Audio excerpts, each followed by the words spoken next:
মাগরিবের নামাজ পইরা অনেকে মুরব্বীরা সুবহানাল্লাহ আলহামদুলিল্লাহ তাসবিহ পড়ে মাগরিবের পরে বৈশা বৈশা অনেক সময় চিন্তা করে মাগরিব পড়লাম এশার নামাজটা পইরেই বাড়িতে যাই, এরকম অনেক মানুষ আছে না? আচ্ছা,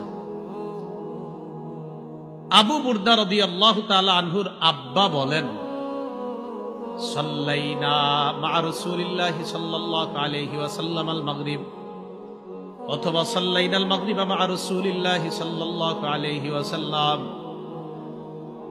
আল্লাহর রাসূলের সাথে আমরা মাগরিবের নামাজ জামাতে পড়লাম।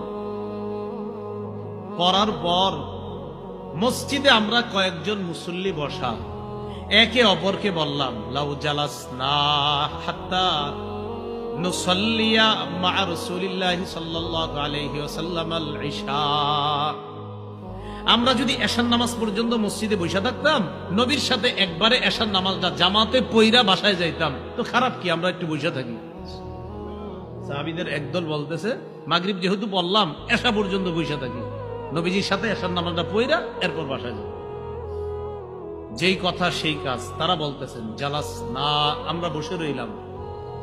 ফাখারাজা আলাইনা রাসূলুল্লাহ সাল্লাল্লাহু আলাইহি ওয়াসাল্লাম, নবীজি বের হয়ে আসলেন, আমাদেরকে দেখে বললেন, মা জিলতুম হাহুনা, এই তোমরা এখানে কতক্ষণ বসা?